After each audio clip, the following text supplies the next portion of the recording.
So today I will start with the creation, evolution, and their correspondence to reality.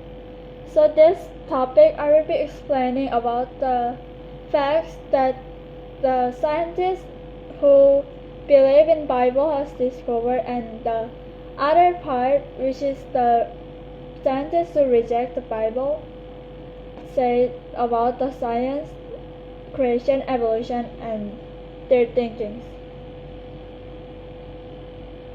Next, please.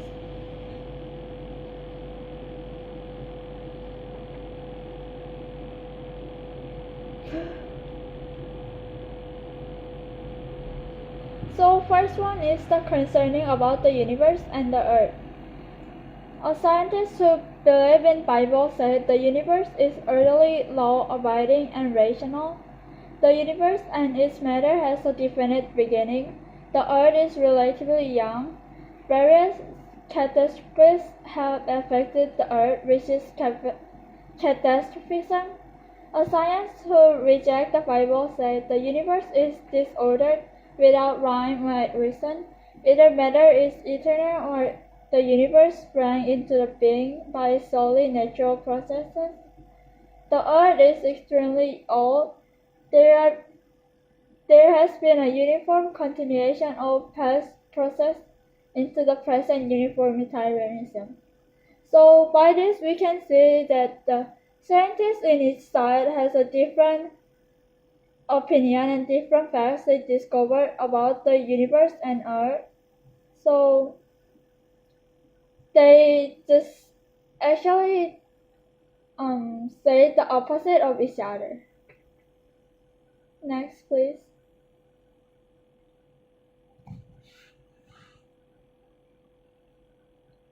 Modern science has uncovered these facts about the universe and earth, that the order is hallmark of the universe. Evolutionists cannot explain its evolution. It cannot explain its lawfulness, but neither can deny it. The universe is running down, which means that if it's running down, there must be a time when it's run up. We have no way for knowing this, but through science, whether matter is eternal or not. The Earth's magnetic field, the absence of meteoric dust accumulation on the Earth, the sterile helium in the Earth's atmosphere, the lack of certain chemical concentrations in the ocean, or other things such as these things on Earth, explain that the Earth is relatively young. Evolution must violate uniformitarianism doctrine to have occurred. Some evidence of change in the Earth crust seems best explained by catastrophism conditions.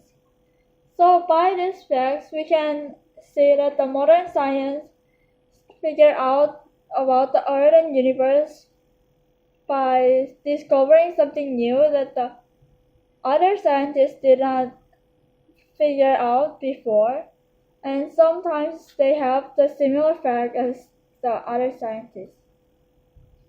Next, please.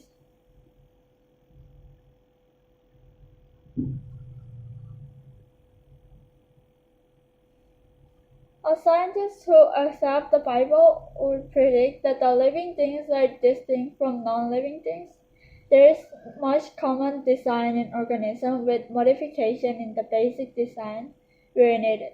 However, organisms are always of distinct types of kindness and thus can be easily classified. Living things have a limited ability to variation. Man is a special creation unique from other organisms. But the other scientists who reject the Bible says that at some point the differences between living things and non-living things are obliterated.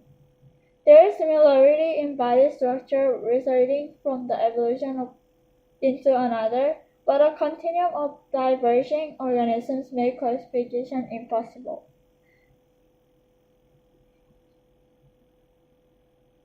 The possibility for variation are unlimited, and man is nothing more than a highly evolved animal. Next, please.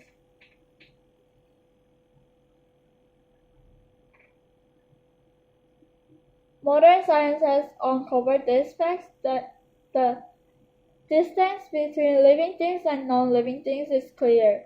The definition for what constitutes a living thing will have to be rewritten before differences can be obliterated. There is much similarity in basic structure and modification of the particular function. Continuum of intermediate arms is not found. Classification is very possible and is based upon basic body structure, involving body differences and similarity in the structure of organisms. The distinct groups of living things observed today are some ones we can find in the fossil record. Breeding experiments have nearly exhausted in the possible variations. Man's unique characteristics cannot be denied, and evolution cannot account on them. Next, please.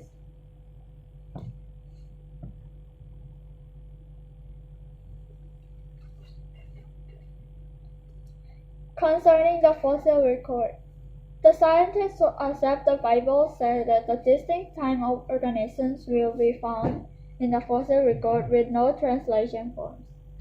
Fossils should be arranged mainly by mobility and habit. Fossils appear abruptly with varying levels of complexity. Many translation forms connect one type of organism with other would expected from the forming a smooth continuum with no major gaps. Fossils should be arranged in the simple to complex sequence. Living things should be appear as a trickle in the fossil record without simple forms of old rock strata. Next, please.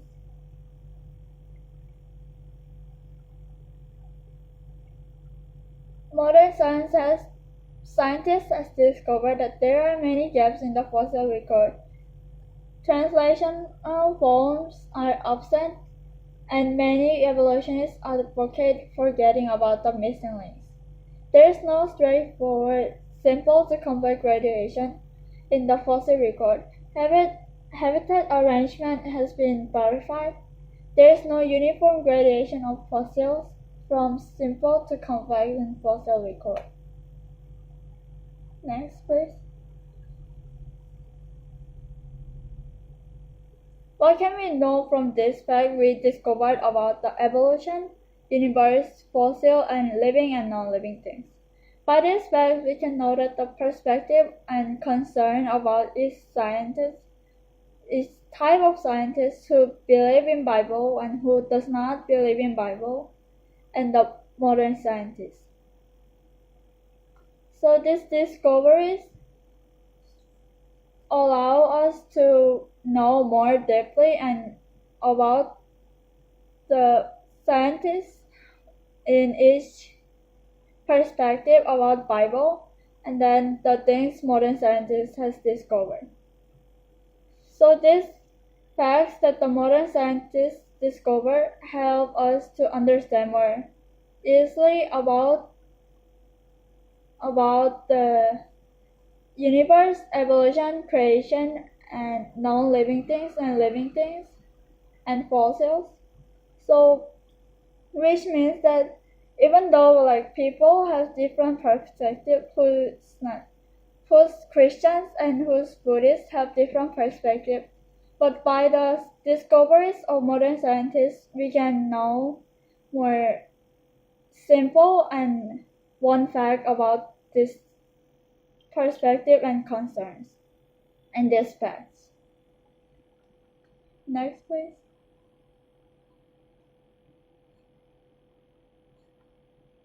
The politicization of science. Although many fields of science are still characterized by an emphasis on proven facts, the widespread acceptance of the Darwinism method of science, which is the speculation and argument, which has allowed some branches of science to discover some modification by politics or ideology instead of by absolute truth. The other definition of politicization of science is the manipulation of science for political gain, which means that it occurs when the government, business, or advocate groups use legal or economic pressure to influence the findings of scientific research or the way it is dismissed, reported, or interpreted. One example of this is Dr. Stephen Jenner, who was a former climate researcher at the National Center of Atmospheric Research and the recipient of several science awards. Dr. Stephen stated that in the order of science to influence the environmental policy, he said that the scientist has to offer scary scenarios, make simplified, dramatic statements, and make little mention of the doubts we might have. These scientists had decided what the right balance is between being politically active and being honest. Next, please.